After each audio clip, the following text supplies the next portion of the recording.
Doctor Oscar Iván Palacio, abogado especialista en pensiones, gracias por aceptar esta invitación. Amigo Germán, a los de la mesa, a todos ustedes, a feliz tarde. Y también nos acompaña Juan Carlos Hurtado, abogado también experto en derecho laboral y pensional, a quien también le agradecemos por haber aceptado esta invitación en un programa de opinión.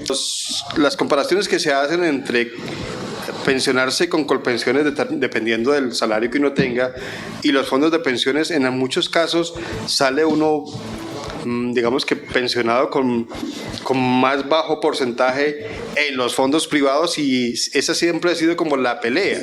Si tiene un buen capital, pues la gente se pensiona bien en los fondos privados, pero el sistema público de pensiones, que es Colpensiones, favorece a unos salarios, digamos que no tan altos, o a los más bajos.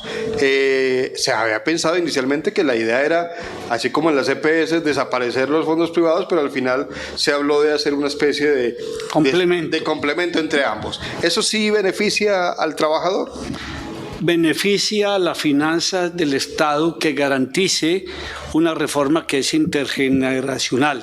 Hoy no han nacido las personas sobre las cuales soportará la carga los sistemas pensionales. No pensé, y eso que es muy breve la reforma pensional de ahora, apenas llevamos 30 años. La verdad es que hoy por hoy todo trabajador o todo cotizante menos de 2 mínimos le conviene pertenecer a un fondo privado. ¿Por qué? Porque su pensión en ese fondo privado, en Colpensión, es de un mínimo, y en el fondo privado son 150 semanas menos. Una cosa interesante, va a haber una transición, no hay que temer.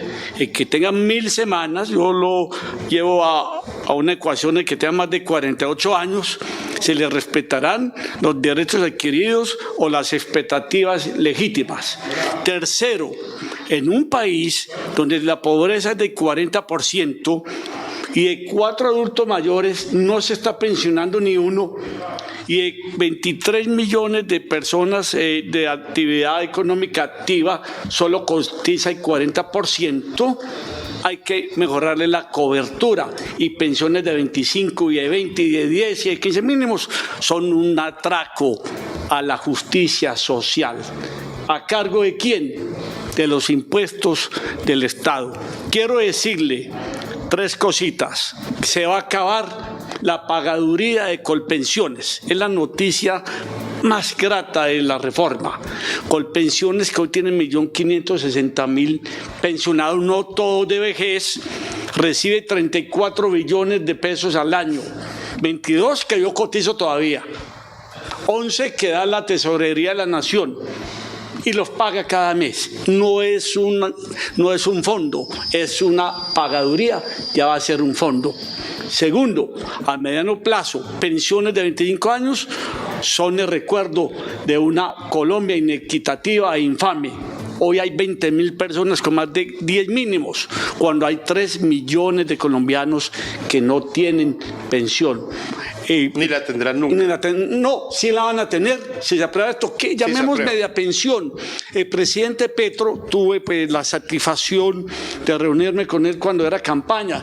Yo le sugería, candidato, 400.000 pesos, 500.000, que ya es jefe de Estado, ya tiene que aterrizar la microeconomía, en las finanzas del Estado, pero el día que se apruebe esto, 2 millones de colombianos saldrán de la indigencia, seguirán pobres, pero no serán indigentes.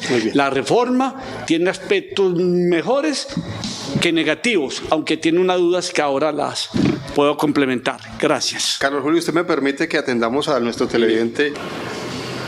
Las personas con discapacidad no cambia mucho. No cambia mucho. Así que copiaron lo que tenemos, lo llevan a la nueva reforma pensional. No hay con el doctor Díaz y con usted, doctor, colega Juan Carlos Hurtado, ahí hay 3 o 4 cosas de la ley 100 en la ley 797 que se repiten. Exacto. Y hay que mejorar. Sí. La pensión familiar en el gobierno de Petro, tal como está, es una infamia.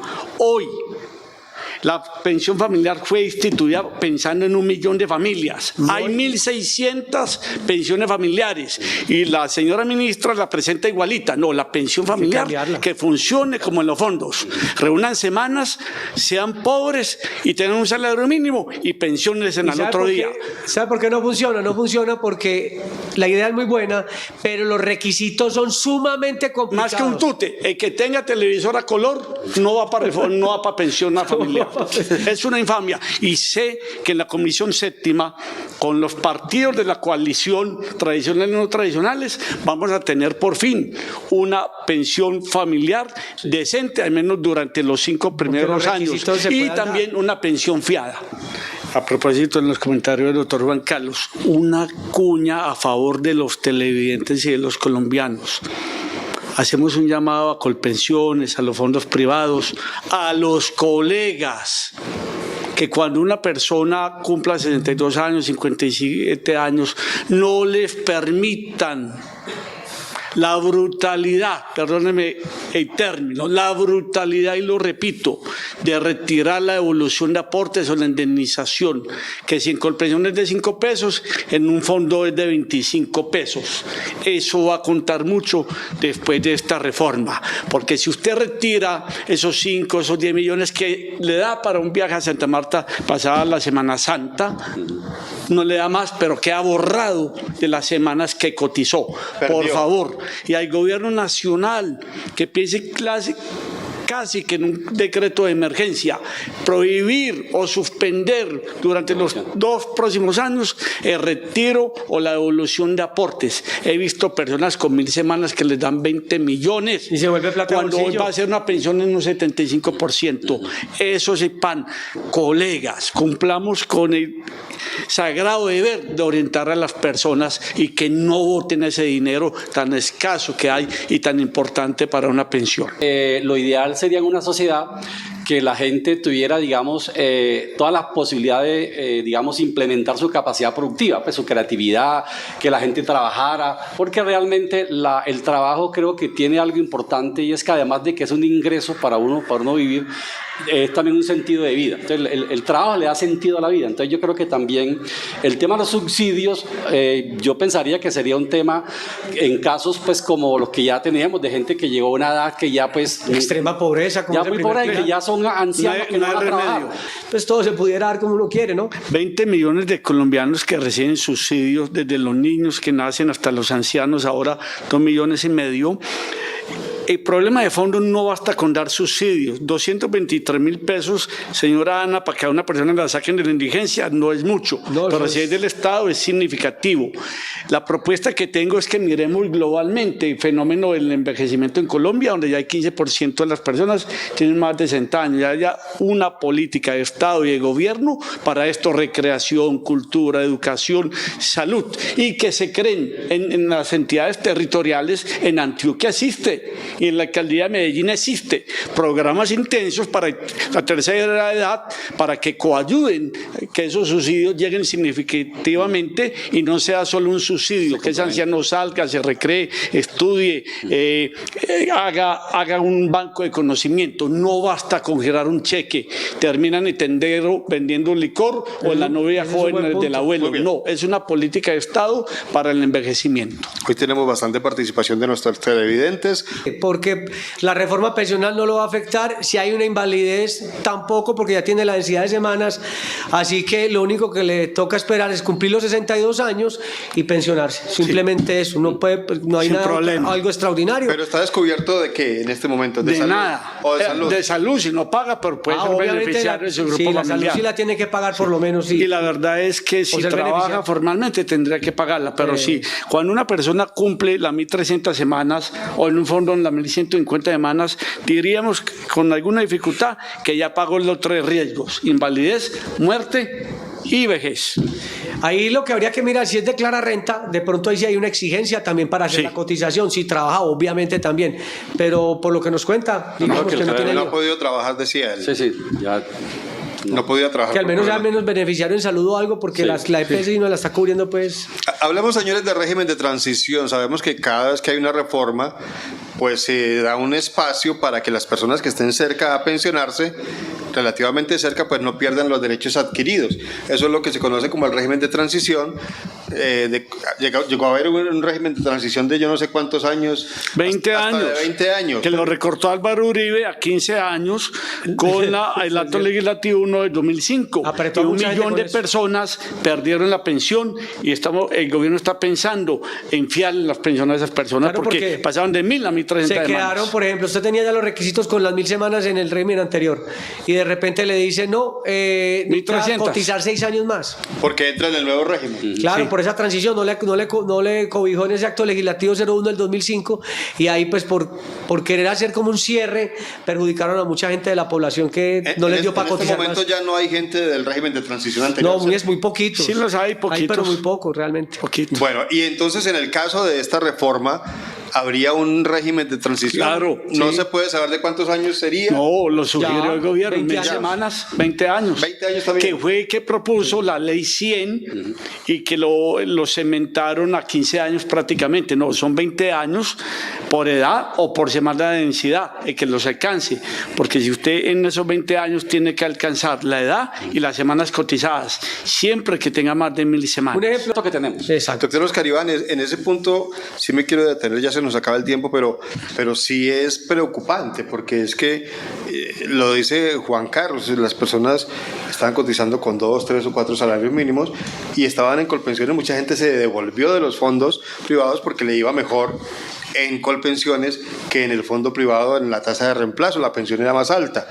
Y ahora en la reforma es obligatorio comenzar a cotizar allá. ¿Por qué obligatorio y por qué bajar la cantidad de salarios mínimos?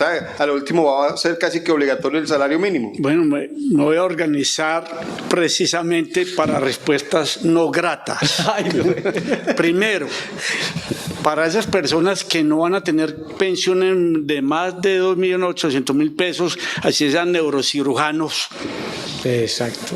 tienen 20 años para prepararse, porque este tipo de prestaciones hasta 3 o 4 mínimos es una transición de 20 años. Lo duro es a estos jóvenes que tenemos ahí frente aquí en el máster, menores de 45 años, no van a tener pensiones mayores de 4 años y tiene que ir acompasado de una cultura y una política de ahorro, porque también es más duro tener muchos profesionales con 8, con 10, con 25 mínimos. Conozco parejas que poco o mucho han trabajado el Estado, de 50 salarios mínimos que le llega a su casa y viviendo en Europa. Eso jamás va a volver. Eso es de la antigua Colombia. Tercero, Que tampoco es justo. tampoco es justo, Y que tampoco inequitativo el e infame. desfase Pero tampoco, realmente pues. hay 20 años para empezar. Y yo digo, esta reforma, en cuanto a los salarios mínimos y una tasa de no más de 3 o 4 mínimos de pensión, es para las nuevas generaciones, no para los que le falten 20 años, que son mucho tiempo para pensionarse. Tercero, la dinámica tiene que ser económica, porque vamos es para una tómbola si no modificamos la estructura económica de Colombia, donde el 70% es el primer pilar. Y por último, una cultura del ahorro, y decirle al gobierno, el campo, hay que hablar con primer pilar o sin primer pilar, con lo que sea, una pensión especial para el campesino, porque estamos quedándonos sin campesinos y sin producción de alimentos en Colombia, que sea una cosa importante. No les tengan miedo a 4 salarios mínimos, que se verán en 20 años porque hay una transición. Bueno, volvemos como al punto con el que comenzamos el programa, son los jóvenes los más escépticos con esto de las pensiones, porque con estas reformas, con todo lo que viene ocurriendo, cada vez ven más lejana esa posibilidad de pensionarse. A nuestros invitados, muchísimas gracias por acompañarnos. Carlos Julio, gracias. Mucho gusto. De todas maneras, yo creo que estos temas de seguridad social y de pensiones son temas fundamentales en cualquier democracia. Yo creo que los riesgos de la vida hay que enfrentarlos colectivamente. Yo creo que esa es un poco la invitación que hacen hoy y los aportes de todos para tratar de sacar algo muy positivo para el país. Doctor Oscar Iván, gracias. Entonces, hermano, a todos, muchas gracias. Cotizar y tener optimismo para un país que todavía tiene 3 millones de viejos sin posibilidad de pensión. Juan Carlos, gracias. Ustedes mencionan que los jóvenes hoy no todos todos están cotizando de manera rigurosa y recordemos que la cotización es de 26 años de cotización hoy. Entonces, no es que a los jóvenes le estén resolviendo el problema con la reforma, porque hay que ver entonces el empleo que formal para que todos estos jóvenes empleen y que sea constante. Esa es otra dificultad que hay que hablar algún día aquí. Claro, Empleo.